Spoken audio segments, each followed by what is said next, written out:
More potential trouble for social media. An article in the Wall Street Journal highlights how Snapchat's friend ranking feature, which shows users how close they are to someone with solar system style graphics, is causing anxiety in teens. The author of the article notes that she spoke with young people who have seen friendships and relationships strained because of this feature. There's some pictures of it right here. You get to find out, are you Mercury, the person's closest planet? Are you Uranus? Joining us right now on this, the fight by lawmakers against TikTok and more, is Bradley Tusk. He's the CEO of Tusk Ventures. Bradley, when I saw this article, I couldn't believe it. The idea that you can pay up for Snapchat Plus, it's $3 or $4 a month for the app, and then you get to find out just how close you are to your friends based on how often they're communicating with you versus others. That seems like the worst, most diabolical thing to make teenagers and even youngsters below the age of 13 feel terrible about themselves. So you remember the movie Zoolander?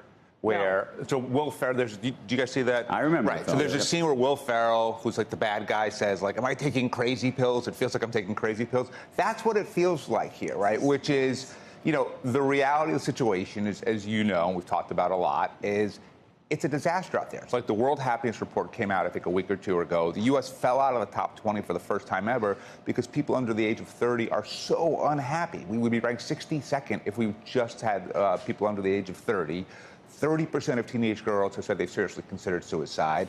A Harvard study found that 61% of teenagers have deep loneliness. The Surgeon General came out the other day and said that teenagers can't conduct a normal in-person conversation anymore because they're so addicted to their screens. And then Snap takes this thing and says, how do we take the worst situation and make it a lot worse? Like, it is almost like they were saying, we really want to be regulated, so why don't, and Congress is so incompetent that let's do something so offensive and so crazy that they'll have no choice but to finally act. And it's like they're daring them. What do you think Congress does? Nothing. Nothing. I mean, look, we're still waiting for the TikTok ban passed the House overwhelmingly, nothing in the Senate. The Kids Online Safety Act, you know, had a bunch of momentum. So what do you think, though, was driving this decision? And do you think that even the public pressure and conversation we're having now creates some? I mean, the question is, does it make somebody like Evan Spiegel say to himself, we made a mistake, maybe we should rethink this? No. I mean, unforced error? Very profitable. Or does he say to himself, you know what, I'm doubling down on this and feel defensive about it? In terms of what you think it actually will do to the business? I think that until they actually learn that there is a price to be paid, they will do what the market keeps telling them to do, which is generate more users and more activity and more revenue. So the question actually is, do you think this feature will? So you look at this feature. Yeah, for sure. If I were like, $4 a pop on you know, I'm terrified that my kids are going to use this, right? And then it gets the kids. It's into this gambling psychology again, where you can't disconnect from the screen because you have to continue. It's like how you gain your numbers higher. I have to make sure I'm still texting you and in the lines and in the chats. Yeah, I mean, I don't. But my kids, my son, like he talks about his friends have these like Snap streaks all the time, and like he'll get emails at like 2 a.m. of like someone sealing or whatever it is just to keep it going. And it's like, so yeah, I mean, they already, I have 2 teenagers. They have no common sense. They have no judgment. So they are absolutely going to use this feature, and the only way to protect them is to do it. Fully developed. So which I think happens around 50, I'm learning. I'm just getting there. Seriously, Evan Spiegel, if you're listening, you're a jerk. Stop it. Yeah. I mean, I don't really know what else. And then Congress, same thing, which is they just won't act. And look, you can look at nefarious arguments like there are people, for example, Senator Schumer, who's my old boss, his kids happen to be employed by platforms like Facebook, and perhaps he has personal financial reasons that he doesn't want to take this issue on, or it might be simply that the 2 parties or each members can't agree because they all want to be the hero of it and their own perfect solution. But there are so many different things, from Section 230, which you and I have debated on here a bunch of times, to COSA, to the TikTok ban, and we don't do any of them. Joe brought this up before. When he sat down, you said we're looking at the I'd feel bad. last days of the Holy Roman It'd Empire. just be like me. There'd be no orbits of anything. I would feel bad too, but I definitely don't want to feel like Uranus, like you said earlier, right? Right. Or Pluto, where you get like disqualified as a planet. The article used Didn't say Uranus, Pluto. which is why I said that. Well, Pluto's not even a planet, so I don't even know if it's that's where you know you you're went really out as far as you could go.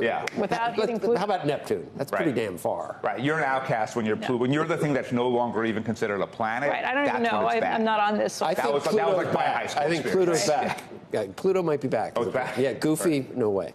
Got it.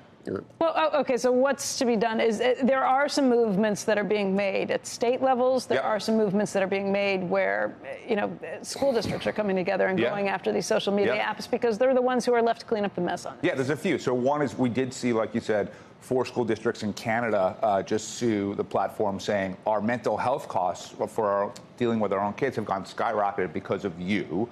States are doing a good job, and it is bipartisan. So Governor DeSantis in Florida yesterday signed a bill that will give parents more control over what their kids see. And you can't be on it if you're not at least 14. Correct. And there's a bill here in Albany that was similar, would give parents more control, was making progress, and then social media platforms bought off lots of left-wing interest groups who have a lot of sway in Albany, and now all of a sudden the bill is being held up. What do you mean they bought them off? What they do? Everyone's got an annual fundraiser, a gala, something, and it's not. They make donations to various things. They hire people's family and friends. They hire lobbyists who are close with them or used to work there, and then they make the case to say, oh, but this is the wrong solution. If we pursue it this way, we're going to curb free speech, or we're going to give LGBTQ kids sort of fewer outlets to express themselves, or whatever it is. And ultimately, those are all just excuses that the platforms make up to block any sort of real reform. And then when they fail at that, they just take it to court, right? So California, Texas, they're just tied up. They've passed legislation. It's all tied up in court right now. So, ultimately, it's great the states are doing this. It's great the school boards are doing this. We've talked before about the notion of, I think that controllers, city and state, should talk about potentially divesting from social media platforms like Meta, and I think they have so much market power that could actually be meaningful. But overall, a lot of this does require federal action, and we have a completely dysfunctional, incompetent federal government. I mean, that's a number, 30%, if seriously considered. Yeah. Almost 1 out of 3. Yeah. Seriously. You gotta change some. Over 20% have had a major depressive episode in the last year, compared to 8% for adults. So I don't know what else we need. I mean, kids are like literally. Usually, when something bad happens, well, let's stop this before someone gets hurt. Yeah. I mean, countless kids are hurt every day. We don't do anything.